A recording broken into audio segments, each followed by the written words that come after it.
Shalom, bola-bola Inyu Manis dan semua kawan-kawan dari keluarga Iman Rasuli. Pada pertemuan malam hari ini, kita masuk seri Duat Apologet Jimmy Jeffrey Gracia Pilo yang ke-25. Tema malam hari ini, kita membahas tentang paralelisasi ajaran Hindu dalam Kristen dan Islam.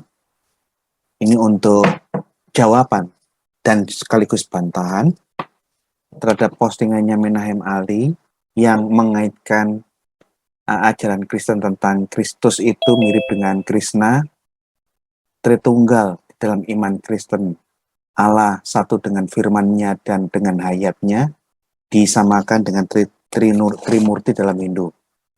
Untuk menyingkat waktu, yuk kita bahas mengenai tentang kemiripan, kesamaan di dalam ajaran Hindu, di dalam ajaran Kristen dan Islam. Paralelisasi ini sesuatu yang umum, sangat umum dan wajar kita mencari kesamaan di semua keyakinan.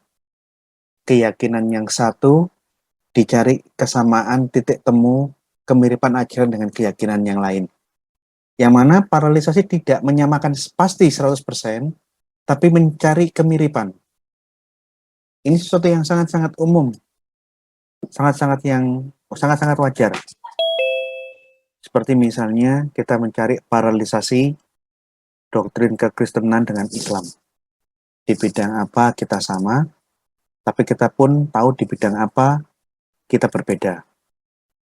Bahkan malam hari ini kita akan mengkaji tentang kesesuaian doktrin-doktrin Islam dengan ajaran Hindu. Termasuk kita juga bisa mencari paralelisasi, bahkan pengaruh dari agama Sabiin, agama Mani di dalam Islam. Yang ini juga pernah sedikit saya singgung di channel Inyu Manis. Nah, oleh karena itu, kita juga bisa mencari kesamaan dari kelompok.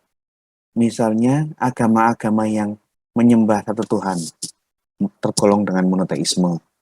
Apakah itu agama Mani, apa agama Sabiin, atau agama Mesir kuno, Fir'aun Akhenaton, itu Fir'aun Mesir di zaman Mesir kuno yang hanya percaya kepada satu Allah yang esa, tapi dalam konsep Mesir kuno.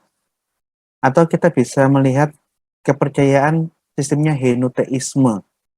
Ada banyak Allah, tapi hanya ada satu dewa yang tertinggi, yang membawai semua dewa-dewa yang kecil. Atau politeisme atau panteisme. Dari pengelompokan-pengelompokan ini kita bisa mencari paralelisasi satu sama lain. Jadi, bahkan kalau kita ngomong lebih dalam lagi, manusia aliran kepercayaannya apapun, baik zaman modern maupun sampai zaman yang paling kuno, dia memiliki naluri alamiah untuk mencari sesuatu di luar dirinya, sesuatu yang maha kuasa, sesuatu yang adikodrati. Entah zaman kuno atau zaman sekarang, dalam semua kepercayaan, ada kecenderungan umum seperti ini. Oleh karena itu, kalau di zaman yang melihat latar belakang di Indonesia, keyakinan-keyakinan animisme, dinamisme, agama-agama suku, mereka ada suatu keyakinan naluri alamiah untuk mencari sesuatu yang di luar dirinya yang dianggap besar. Ini kemiripan umum di semua abad, di semua generasi. Ada kecenderungan naluri alamiah untuk mencari yang adikodrati.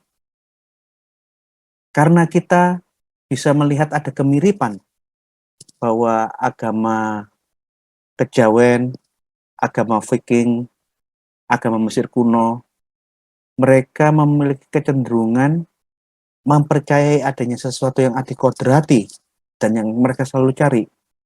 Apakah kita langsung mengklaim bahwa kepercayaan Kristen yang mempercayai adanya sesuatu yang adikodrati di luar manusia itu pasti dipengaruhi oleh agama Viking, agama Mesir kuno, agama kepercayaan Kejawen? Ya tidak bisa seperti itu toh. Ini sesuatu yang umum kok. Naluri manusia selalu mencari sang pencipta. mencari sesuatu yang adikodrati. Di kepercayaan manapun, di zaman apapun. Oleh karena itu mereka menyembah batu karena dia ada suatu anggapan di dalam batu itu ada suatu kekuatan yang luar biasa.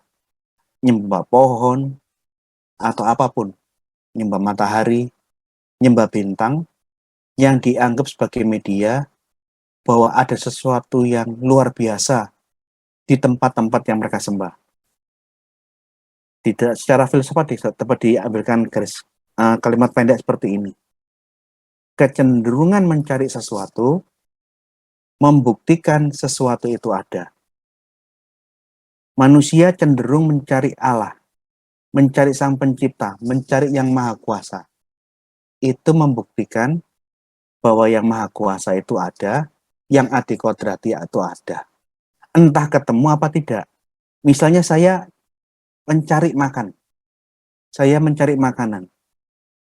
Apakah saya menemukan apa tidak? Kecenderungan saya mencari makanan membuktikan bahwa makanan itu ada. Saya mencari es yang manis. Di saat saya berusaha mencari es yang manis, itu sudah membuktikan bahwa es yang manis itu ada. Entah sudah ketemu, apa tidak ketemu, ini urusan lain. Kecenderungan mencari sesuatu membuktikan sesuatu itu ada. Oleh karena itu tadi dalam pengantar saya tunjukkan, ada kecenderungan umum manusia dalam budaya apapun, di zaman apapun modern atau paling kuno, memiliki kecenderungan naluri mencari sesuatu yang adikodrati di luar dirinya. Kecenderungan semacam ini membuktikan bahwa adikodrati yang dia cari itu ada. Entah nanti mereka ketemu apa tidak, itu urusan lain. Nah, kalau kita menggunakan kesamaan-kesamaan umum dan membuat suatu bahwa ini dipengaruhi itu ini sesuatu yang rasanya terlalu cepat ya,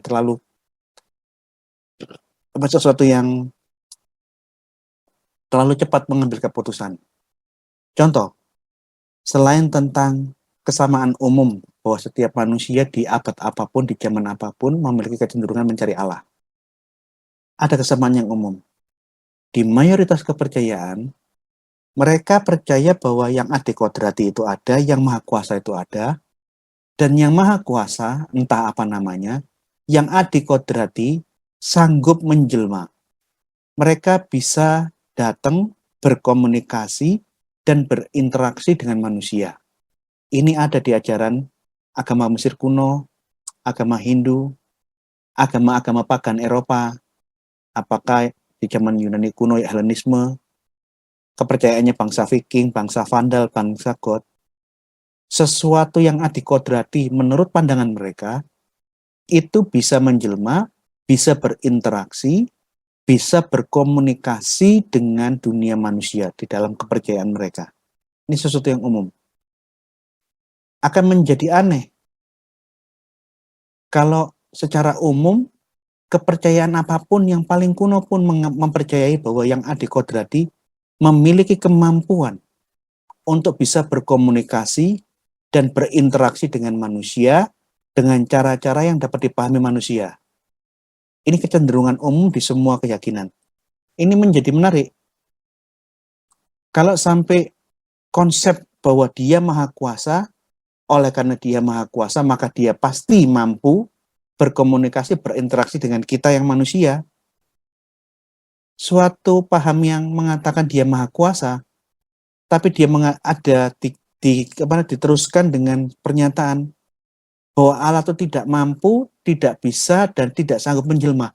Ini agama freak religion, keyakinan yang aneh. Karena premis yang awal dinegasikan, ditolak oleh premis yang berikutnya. Maka semua kepercayaan-kepercayaan umum itu masih logis. Karena dia punya prinsip yang maha kuasa. Premis kedua, karena dia maha kuasa, dia bisa menjelma, berkomunikasi, berinteraksi dengan manusia yang derajatnya lebih rendah. Tapi ini aneh. Ada banyak kepercayaan-kepercayaan palsu, kepercayaan-kepercayaan yang ganjil. Mereka mengawali premisnya bahwa Allah itu maha kuasa, tapi kemudian dia memberikan pernyataan bahwa Allah yang Maha Kuasa yang mereka percaya tidak mampu menjelma, tidak bisa menjelma dan tidak sanggup menjelma. Ini kepercayaan freak religion ini banyak menjangkiti sebagian polemikus Muslim. Ini saya lihat di dalam berbagai debat di Facebook bahwa sebagian polemikus Muslim memiliki kontradiksi di dalam dalilnya. Mempercayai Allah Subhanahu wa Ta'ala itu maha kuasa, tidak ada persamaannya. Tetapi Allah yang Maha Kuasa itu dipastikan dia tidak mampu menjelma. Allah Subhanahu wa Ta'ala dipastikan dia tidak bisa dan memiliki ketidaksanggupan untuk menjelma.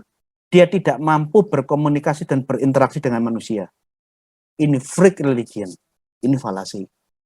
Dan saya lihat keyakinan ini banyak sekali di dalam dialog-dialog debat Islam Kristen di Facebook. Pandangan-pandangan bahwa Allah tidak mampu ini banyak bertebaran di kaum polemikus Muslim. Nah, Ali di dalam postingannya yang kita sedang bikin tanggapannya malam hari ini, secara serampangan dia menyamakan Kristus Sang Firman, Sang Logos yang menjelma menjadi manusia, disamakan dengan Krishna, jelmaan Dewa Wisnu. Kemudian dia menyamakan Tritunggal dalam ajaran Kristen, bahwa Allah itu satu entitas, satu substansi, satu wujud, Elohim Ehad. Allah yang Esa memiliki firman dan hayat. Itu Allah yang Esa. Tritunggal, yaitu Allah, firman Allah, dan roh Allah itu satu di dalam ajaran Kristen, dengan serampangan disamakan dengan Trimurti dalam konsep Hindu. Ini menggelikan, ini menggelikan. Iman Kristen mempercayai bahwa Allah bisa menurunkan firman-Nya, menusulkan firman-Nya menjadi manusia. Ini iman Kristen. Yang menarik, ajaran yang mirip, paralelnya, Islam meyakini Quran adalah firman yang dinuzulkan Allah menjadi buku. Ini paralelisasinya. Kalau mau digandengkan ke Wisnu, ya tidak mungkin lah. Wisnu menjelma menjadi Krishna. Wisnu itu dewa, bukan firman Allah yang menciptakan alam semesta. Jadi bagaimana bisa menyamakan Wisnu yang bukan Allah yang Esa, bukan firman Allah, dikaitkan dengan Tritunggal, tapi saya tidak akan bahas lebih banyak, karena nanti akan dibahas oleh Pak Jimmy Jeffrey. Jadi yang saya cuma tanggapi sambil lalu, berusaha menyamakan Tritunggal dengan Trimurti, itu sesuatu yang nggak sama. Jadi Kristen niru hidup dari mana? Malah jangan-jangan saya menduga, jangan-jangan ada ajaran-ajaran Kristen yang ditiru oleh umat Islam. Tapi kalau kita meniru Hindu, yang mana yang kita tiru dari mananya? Tritunggal itu Allah itu Esa, Allah dengan firman-Nya, dengan hayatnya, itu Allah yang Esa. Ini ajaran Tritunggal, ini monoteisme. Bagaimana dengan Trimurti, tiga dewa yang terpisah? Dewa Brahma berbeda, entitas yang berbeda dengan Dewa Wisnu dan Dewa Siwa. Jadi dari konsepnya juga nggak sama. Jadi kalau memaksakan menuduh bahwa Tritunggal dipengaruhi ajaran Hindu, itu terlalu tergesa-gesa. Yesus adalah Sang Firman, Logos yang satu dengan Sang Bapa. Dia pencipta segala sesuatu yang ada. Wisnu Dewa. Dia bukan firman Allah, dia bukan pencipta alam semesta ini. Jadi mau menyamakannya dari mana? Dewa di dalam konsep Hindu itu bukan Tuhan, bukan. Dewa itu sesuatu yang di bawah Allah, di bawah Tuhan. Dia bukan Tuhan itu sendiri. Terus dari substansi yang awalnya aja udah berbeda, kita dipengaruhi dari mananya? Tidak ada yang sama. Nah, Yesus itu adalah firman yang menjelma, dan firman telah menjadi manusia yang adikodrati menjelma. Ini umum dipercayai. Yang adikodrati sanggup berinteraksi dengan manusia. Ini sama dengan kepercayaan-kepercayaan yang lain, ada kemiripan. Iya, tapi ini sesuatu yang umum. Karena agama Mesir kuno, semua agama-agama di seluruh dunia kuno, memiliki pandangan yang mirip, bahwa sesuatu yang adikodrati di dalam imannya memiliki kemahakuasaan dan kemampuan untuk berkomunikasi, berinteraksi dengan manusia yang derajatnya lebih rendah. Ini sesuatu yang umum. Tidak spesialis menjadi sesuatu yang pasti dipengaruhi oleh Hindu. Oh, enggak. Selain adanya sesuatu yang adikodrati yang dicari oleh manusia manapun, di zaman generasi kapanpun, ada kecenderungan umum naluri manusia di dalam berbagai kepercayaan mempercayai adanya suatu kehidupan di alam lain setelah kematian. Adanya surga dan neraka. Yang baik masuk surga, yang jahat masuk neraka. Konsep-konsep ini sesuatu kepercayaan yang umum. Yang tidak mungkin dituduh bahwa ini pasti dipengaruhi ini. Ya, enggak, ini sesuatu, ada naluri alamiah manusia untuk mempercayai hal-hal yang sama, yang umum ini. Kalau mau cari tentang hubungan, kita jangan mencari sesuatu yang umum. Kalau kita mau lihat satu paralelisasi yang lebih bagus lagi, kalau kita lihat dari persamaan khusus. Contoh, ada persamaan antara Islam dan Hindu. Yang khusus tidak terjadi di semua keyakinan, yaitu jalan menuju ke surga dari Islam itu mirip dengan Hindu.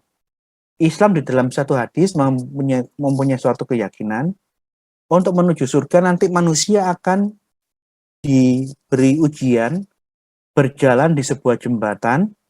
Jembatan itu dari satu untai rambut yang dibelah menjadi 7. Ini yang membuat manusia bisa masuk surga apa tidak. Kalau dia di dalam meniti jembatan Shirathul Mustaqim, rambut yang dibelah 7, dia jatuh masuk neraka. Tapi kalau dia mampu berjalan di jembatan dari rambut yang dibelah 7, dia masuk surga. Mengenai Shirathul Mustaqim pun, setahu saya ini menjadi konflik problematika perdebatan di internal Islam. Banyak buku membahas, menyetujui dan menguraikan tentang Shirathul Mustaqim, jembatan dari rambut yang dibelah 7. Tapi saya pernah punya pengalaman. Dulu waktu di Surabaya, saya di daerah Kalijudan, di dekatnya Universitas Muhammadiyah Surabaya. Di sana ada masjidnya Muhammadiyah. Pada waktu itu hari Jumat, di saat sholat Jumat, khotibnya yang khotbah membahas bahwa hadis tentang Shirathul Mustaqim ke surga itu harus meniti rambut yang dibelah 7. Kalau berhasil masuk surga, kalau enggak masuk neraka. Oleh khotibnya itu di Masjid Muhammadiyah di daerah wilayah Kalijudan itu dituduh sebagai hadis yang palsu, hadis doif.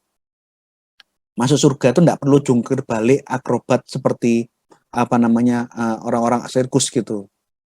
Akhirnya khotibnya di dalam khotbahnya itu yang saya dengar, saya lagi di seberangnya masjid, saya lagi minum legen sambil mendengarkan khotbahnya khotib.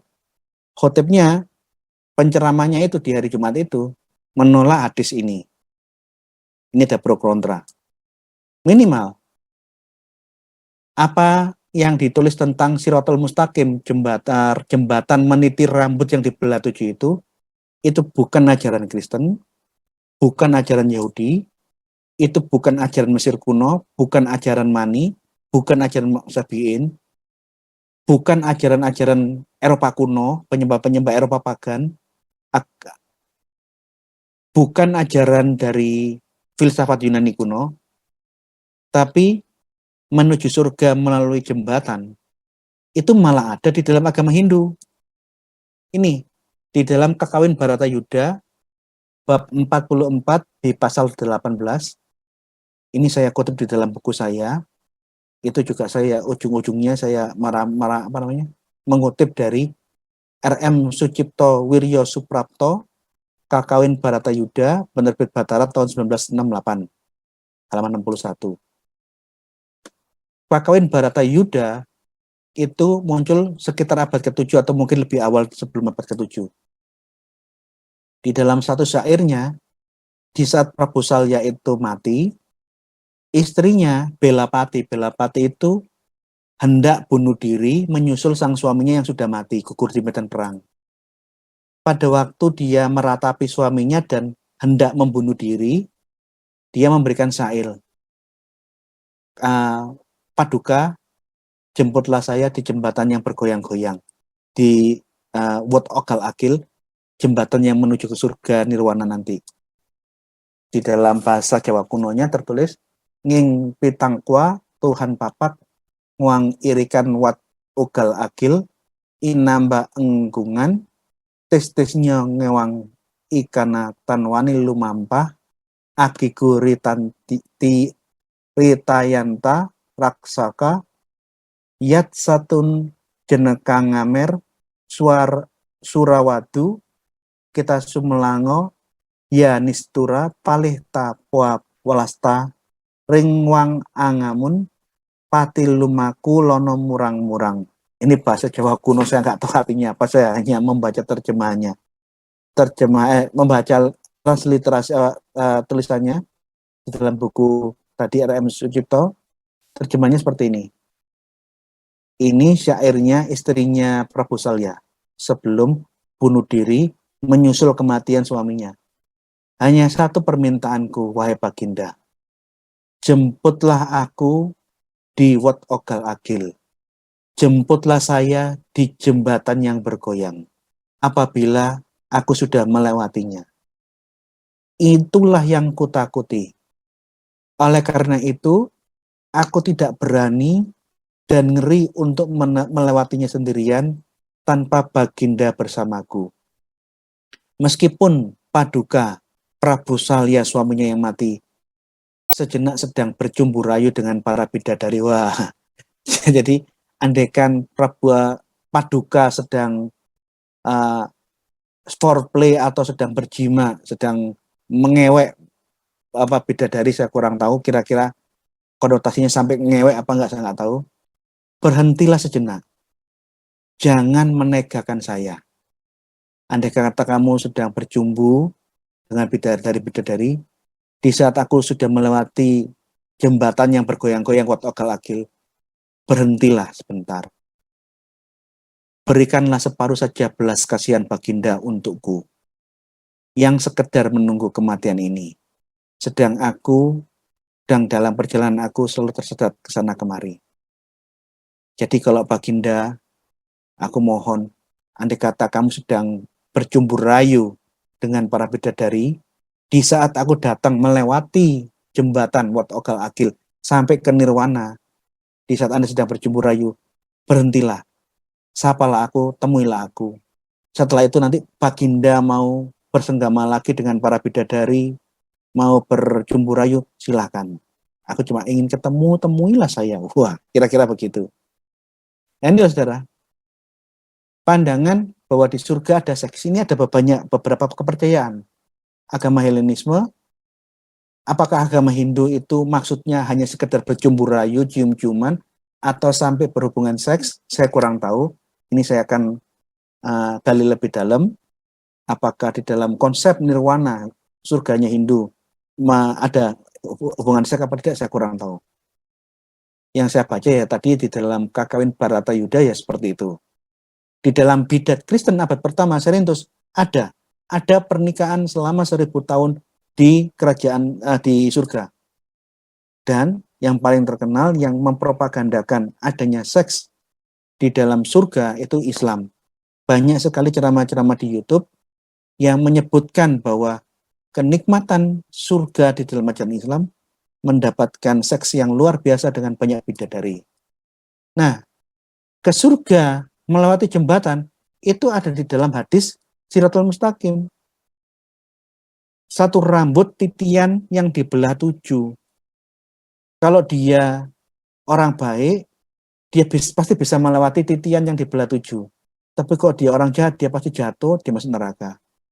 Ke surga melewati jembatan, melewati suatu alat, itu hanya di dalam ajaran agama Hindu. Wat Ogal Agil. Ini yang namanya kesamaan khusus. Nggak semua agama mempercayai ini. Hanya ada di dalam Kakawin Bharatayuddha yang muncul di abad ke-7 atau sebelum abad ke-7. Dan yang mirip itu hanya ada di dalam Islam. Nah, jadi kalau kita mencari pengaruh ini dengan ini berdasarkan kesamaan umum, bahwa semua manusia di zaman yang paling purba pun percaya tentang adanya yang adikodrati. Itu naluri umum ini. Sesuatu yang umum tidak bisa dianggap ini mempengaruhi yang lain, tidak ada. Adanya kepercayaan, keyakinan bahwa setelah kita mati, ada kehidupan setelah kematian. Ini suatu pandangan-pandangan yang banyak kita jumpai di banyak agama, kepercayaan.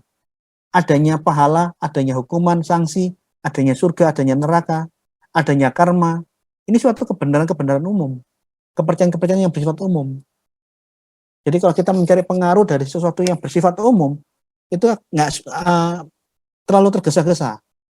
Pengaruh itu bisa kelihatan kalau kita bisa melihat kekhususan yang hanya ada di dalam ajaran ini dan ajaran itu yang sedang dibandingkan. Surga ada cumbu rayu, apakah cumbu rayu di dalam kakawin Baratayuda itu sampai diteruskan sampai jima, nge-seks? Saya kurang tahu. Kan di dalam kakawin Baratayuda yang dikatakan, andai kata Baginda sedang bercumbu rayu dengan para bidadari, berhentilah sejenak. Jangan menegakkan saya. Nah, pergi ke surga lewat jembatan yang bergoyang-goyang. Ini mirip dengan konsep Siratal Mustaqim di dalam hadis.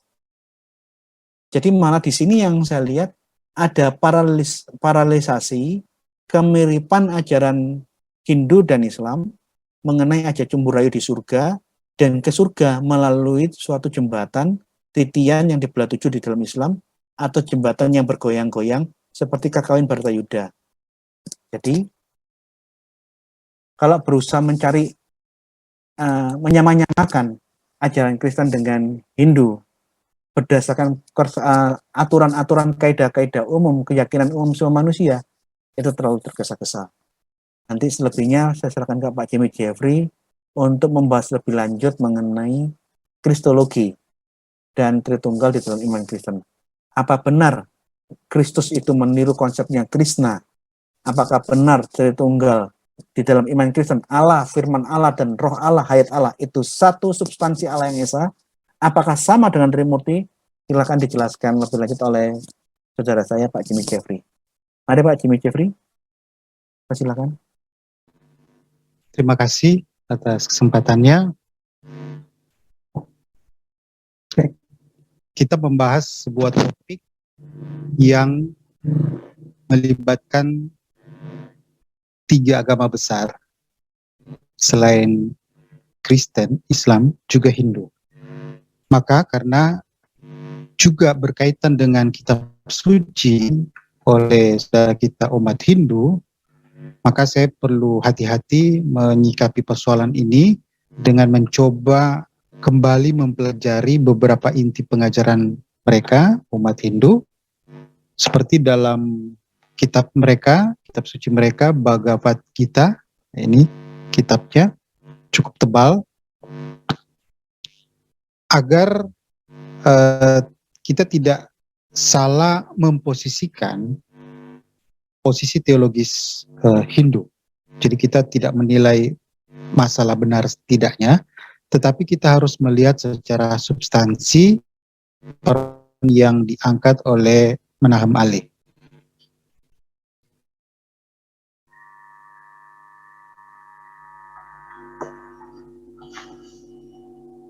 Dalam topik ini berkaitan dengan paralisme atau paralisasi, di dunia sekolah dikenal istilah paralelomania.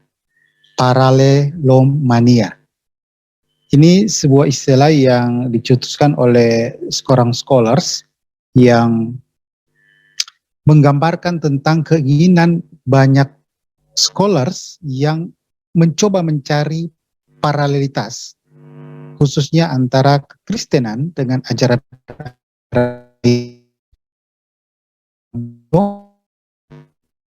mengenai. Nah, tetapi kata paralelomania ini dalam perspektif negatif. Karena apa?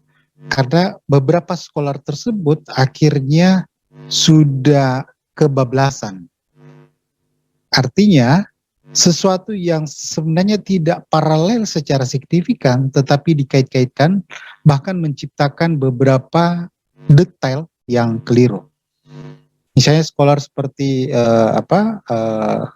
Murdoch, ya Akaria, yang menuliskan tentang paralelisasi Kristen dengan ajaran-ajaran kuno, tetapi akhirnya menciptakan beberapa detail yang tidak tepat. Misalnya mengatakan Kristus lahir tanggal 25, demikian juga beberapa dewa lainnya, Krishna dan lainnya juga lahir tanggal 25. Menyebut juga Krishna dilahirkan dari perawan, demikian juga Kristus. Lalu dikatakan juga Krishna dan beberapa lainnya itu mati disalibkan sama seperti Kristus. Ternyata setelah diteliti secara detail data sejarah yang ada, tidak seperti itu. Jadi tidak ada data yang menunjukkan bahwa Krishna itu lahir dari ibu yang perawan. Justru faktanya sebaliknya. Demikian juga menyangkut tanggal 25, tidak ada data menyebut Krishna lahir tanggal 25, dan apalagi Krishna pernah mati, kemudian disalibkan bangkit dan sebagainya. Nah itulah, jadi banyak akhirnya menciptakan hoax-hoax baru, membandingkan, mencari hubungan paralitas kekristenan dan ajaran kuno lainnya. Nah, dalam hal ini, Menahem Ali melakukan upaya yang serupa, tetapi dengan soft. Jadi dengan lebih soft, mencari konsep-konsep yang mirip secara teologis. Jadi bukan pada detail fakta historisnya, tetapi pada kemiripan makna teologisnya.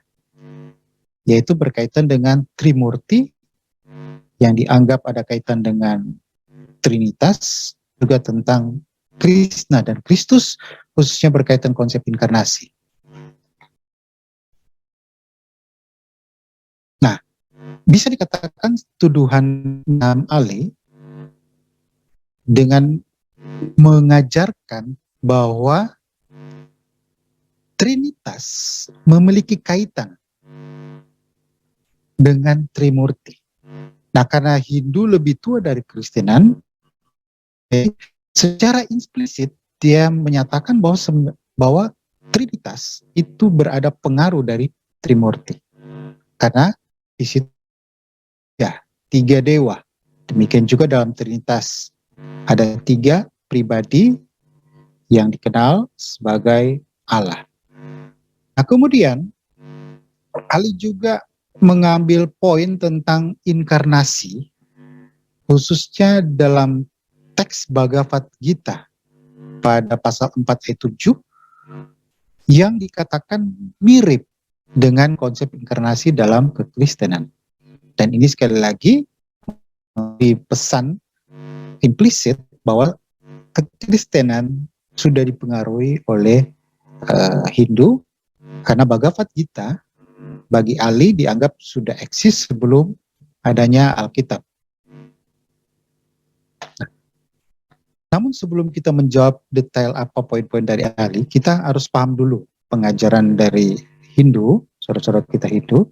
Saya coba membaca dari sumber mereka langsung dari Bhagavad Gita, bahwa Hindu sama dengan kita percaya pada Tuhan yang Maha Esa. Maka mereka sama-sama menerima, mengakui Pancasila. Nah, siapa yang dimaksud dengan Tuhan? Yang dimaksud sini adalah Brahman. Jadi Brahman ini beda dengan Brahma ya. Brahman ini Sang Hyang Widi Awasa, adalah Tuhan yang Maha Esa. Tetapi dalam pengertian bahwa Brahman ini sosok yang impersonal. Jadi bukan sosok yang pribadi dan sifatnya absolut. Nah, dalam Bhagavad Gita pasal 2 ayat 18 dikatakan, ia yang kekal abadi tak termusnahkan dan tak terukur. Kemudian keagungan kekuasaannya adalah yang menempati wujud manusia dan wujud makhluk-makhluk lainnya. Jadi dalam pengajaran Hindu, Brahman ini adalah sumber segala sesuatu dan ada. Jadi manusia-manusia pun ada percikan ilahi dari Tuhan Yang Maha Esa atau Brahman. Nah, lalu pengajaran mereka berikutnya, Brahman bermanifestasi dalam diri dikenal dengan 3 dewa atau Trimurti. Jadi manifestasi dari Brahman itu. Nah, menariknya dalam pengajaran Hindu juga dikenal dengan Tridevi atau 3 dewi. Nah, jadi Dewa Brahma memiliki saksi atau pasangan Dewi Saraswati, Dewa Wisnu dikenal juga sang pemelihara, kalau Dewa Brahma sebagai sang pencipta, memiliki pasangan Dewi Laksmi. Dan Dewa Siwa, sang penghancur, the destroyer, punya pasangan Dewi Parwati. Nah, ini memberi warna yang berbeda sebenarnya dengan Trinitas, karena ada pasangan-pasangannya yang juga disebut Dewi. Walaupun tidak memiliki kuasa seperti ketiga dewa yang disebut Trimurti itu. Nah, bagaimana ringkasannya? Saya coba mengutip dari buku Kenneth Cooper tentang Hinduism yang meringkaskan tentang pengajaran dari Hindu ini. Bahwa sebenarnya Hindu percaya pada satu spirit, satu roh yang ada atau hadir di segala sesuatu di alam semesta ini. Lewat hewan, manusia, dan tadi kita sudah katakan itu percikan-percikan ilahi dari sang Tuhan atau Brahman. Nah, lalu kemudian manifestasi yang yang utama itu dalam dewa-dewa seperti Brahma, Wisnu, dan Siwa. Dan juga punya dewi-dewi lainnya.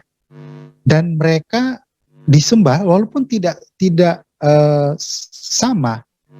Misalnya bagi Hindu, mereka lebih menyembah pada Wisnu maupun Siwa.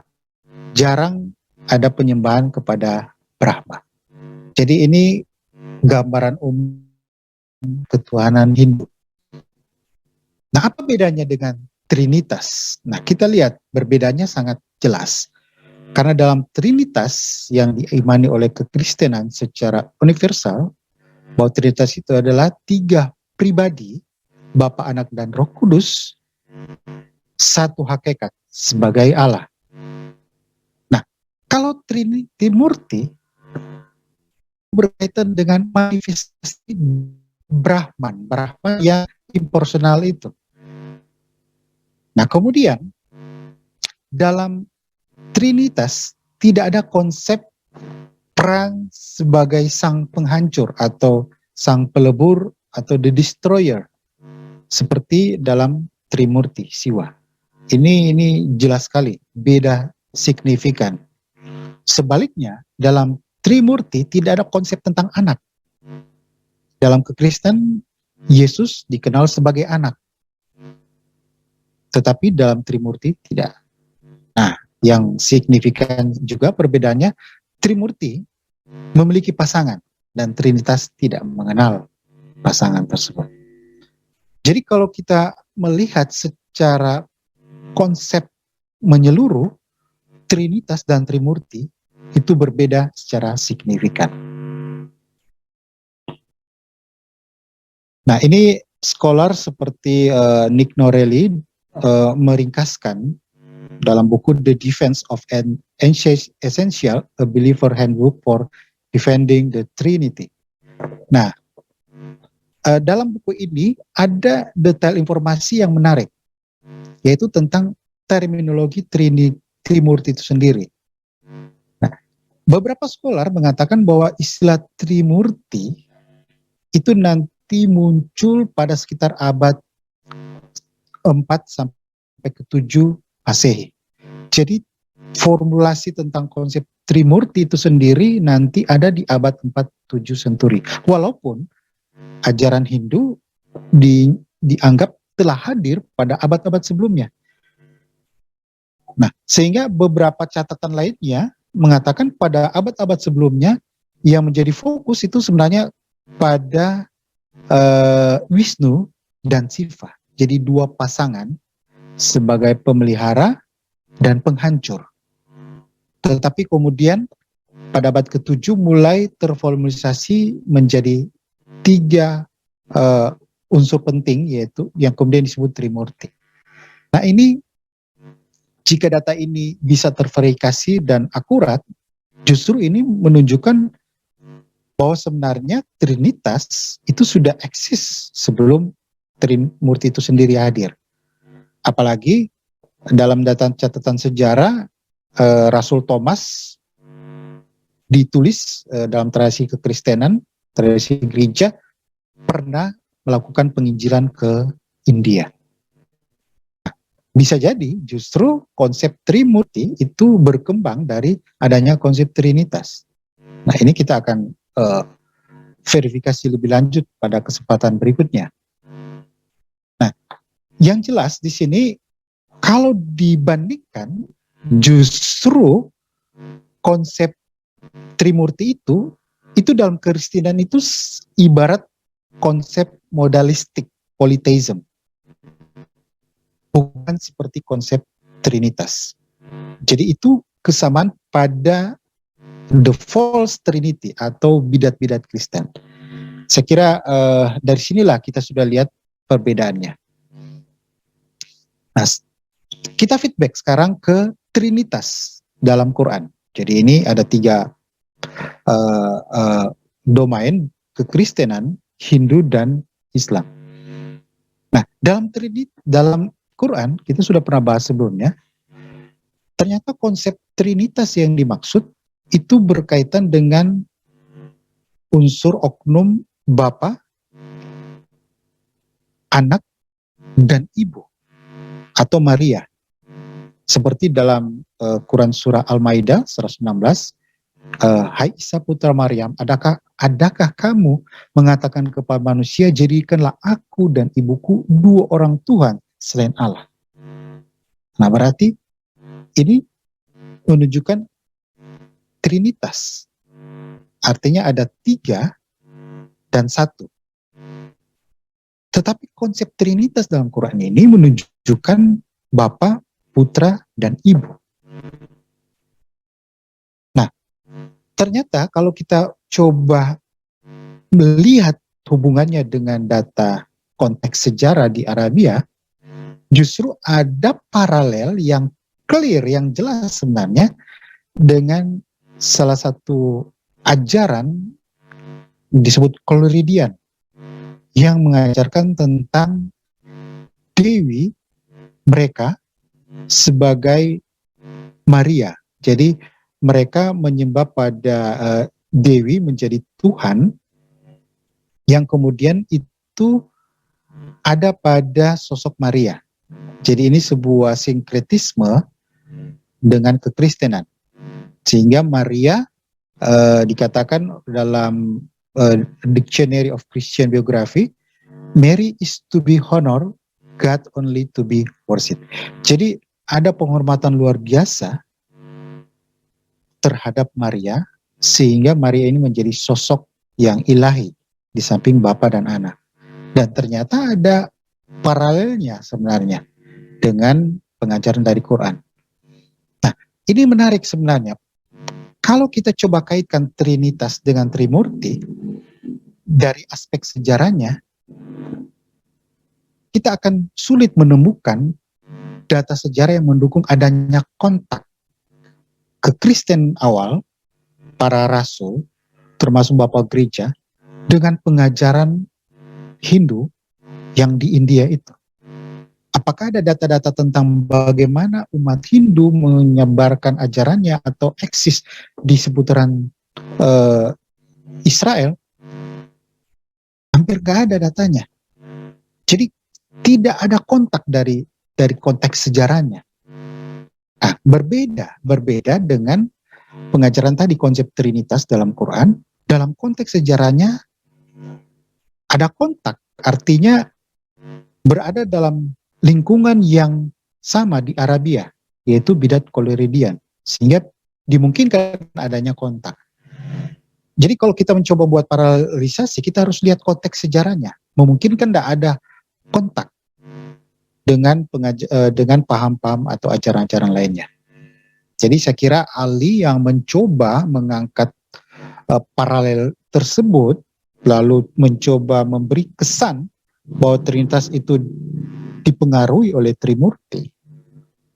Sekarang giliran Ari untuk bisa mempertanggungjawabkan secara akademis kaitan antara konsep Trinitas dalam Quran dengan Koleridian. Karena apa yang dikritik dalam Quran itu bukan ajaran kekristenan, bukan yang diputuskan dalam konsili tentang formulasi Trinitas, konsili-konsili oikumene, terutama 4 konsili oikumene yang pertama. Oke, sekarang kita masuk inkarnasi, konsep inkarnasi.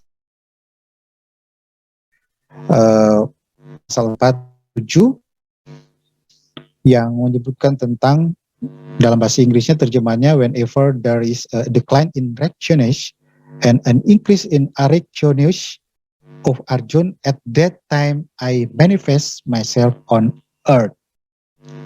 Nah, sebagai informasi, Bhagavad Gita ini ditulis dalam buku Mahabharata, jadi bagian dari kitab Mahabharata. Bhagavad Gita itu sendiri artinya nyanyian Tuhan, nyanyian ilahi. Nah, jika kita baca mulai dari pasal pertama, kedua, itu sebenarnya menceritakan komunikasi antara Krishna dengan Arjuna. Jadi dalam sejarahnya, latar belakang Bhagavad Gita ini yaitu perang Bharatayuddha, perang keluarga Bharata di padang Kurukshetra. Jadi keluarga Pandawa melawan anak-anak Pandu melawan Kurawa. Nah, di situ ada Kurawa, ada Bhisma, ada Dorna, dan termasuk Sengkuni, sang penghasut, melawan Pandawa. Nah, Krishna itu akhirnya berada dalam posisi bersama Pandawa. Jadi waktu utusan Kurawa Pandawa menemui Krishna, mereka meminta dukungan, dan Krishna memilih bersama Pandawa. Dan pada saat dia menjelaskan kata-kata dalam Bhagavad Gita, itu pada saat Arjuna yang lagi stres, pada saat dia pergi ke garis depan, melihat di depannya itu banyak saudara-saudaranya. Nah, setelah itu mulai tulis dalam Bhagavad Gita. Nah, yang menjadi poin kita itu dalam ayat 7. Dikatakan, oh Arjuna, pada saat saya memanifestasikan diri saya ke bumi. Jadi kata manifestasi itu dimaknai inkarnasi, menjadi manusia, menjelma. Dan ini dianggap paralel dengan apa yang diajarkan oleh kekristenan menurut Ali.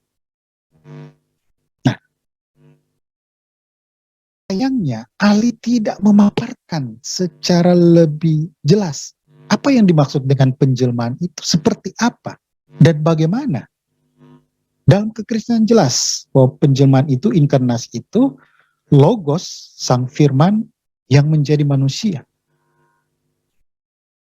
Tetapi dalam pengajaran Hindu, penjelmaan itu dalam bentuk yang disebut sebagai avatar. Nah, ini istilah avatar lagi top lagi dengan isu-isu metaverse. Jadi pada waktu kita masuk ke dunia metaverse, kita memiliki avatar, semacam penjelmaan diri kita. Sehingga Krishna yang menjelma itu adalah salah satu avatar. Dan ternyata penjelmaan itu banyak. Tetapi ada sekitar 9-10 penjelmaan avatar yang sangat dikenal, dan ini beberapa kategorinya. Ada yang Avesavatar. Ini ketika Tuhan memanifestasikan kekuasaan yang khusus pada jiwa seseorang dan bertindak melalui dia. Nah, ini contohnya Buddha. Jadi Buddha ini bagi Hindu, Buddha adalah salah satu avatar. Lalu ada avatar lainnya, ini ada berapa kategori. Nah, kategori yang keempat ini disebut Paravastavatar. When God manifests all his divine powers in his personal divine form. Contohnya Krishna, Sri Krishna dan Sri Rama. Lalu ada beberapa contoh avatar lainnya. Nah, yang terjadi sebenarnya avatar ini muncul berulang-ulang. Nah, ingat konsep waktu dalam pengajaran Hindu itu dia sifatnya cycle. Jadi berputar kembali. Beda dengan kekristenan dan saya kira juga Islam, yaitu linear. Sejak penciptaan terus berjalan sampai terus pada akhirnya yang tak terhingga. Tetapi dalam konsep Hindu itu dia cycle, jadi dia kembali berputar. Nah, avatar inilah yang berganti-ganti. Jadi pada waktu datang sebagai Krishna, dia bisa balik lagi berikut sebagai Rama, kemudian dia muncul lagi. Nah, sehingga sebenarnya lebih tepat mereka menggunakan istilah reinkarnasi. Jadi inkarnasi yang berulang-ulang. Kita ambil teksnya, itu dalam Bhagavad Gita 4 ayat 8. Aku datang menjelma dari masa ke masa. Jadi penjemahan itu berulang-ulang. Nah, sekarang bagaimana bedanya? Bedanya, ini salah satu tulisan yang sangat komprehensif ditulis oleh Carl M. Knapp, Christ and Krishna, Soteriological Comparison between the Incarnation of Christ and the Krishnavatara. Nah, dikatakan dalam in Christian theology, Christ incarnation was once and for all. Jadi inkarnasi Kristus hanya sekali dan untuk semuanya dan untuk selama-lamanya. Tetapi dalam Hindu itu terjadi berulang-ulang. Ini katakan Wisnu kemudian menjelma menjadi Krishna, dia akan turun menjelma berkali-kali sesuai dengan apa yang mereka buktikan. Jadi jelas sekali ini berbeda dengan pengajaran kekristenan tentang logos yang menjadi manusia itu hanya sekali. Kemudian perbedaan lainnya, pada waktu Kristus logos itu berinkarnasi, dia mengosongkan dirinya atau istilahnya kenosis. Jadi dalam pengertian dia membatasi dirinya. Atribut-atribut keilahian yang dimilikinya itu tidak hilang, tetapi dia secara sukarela membatasi penggunaannya. Nah, dan itu dia lakukan sampai dia mati, pengorbanan dalam inkarnasi itu. Tetapi Hindu, Krishna, tentang pengorbanan. Jadi sekali lagi berbeda konsep inkarnasi antara Kristen dan Hindu. Ali hanya mengambil satu teks kata saja inkarnasi, menjelma, tanpa mengabaikan konsep yang signifikan itu. Nah, ini justru menunjukkan Ali punya tendensi untuk mencoba membenturkan pengajaran Hindu dan kekristenan.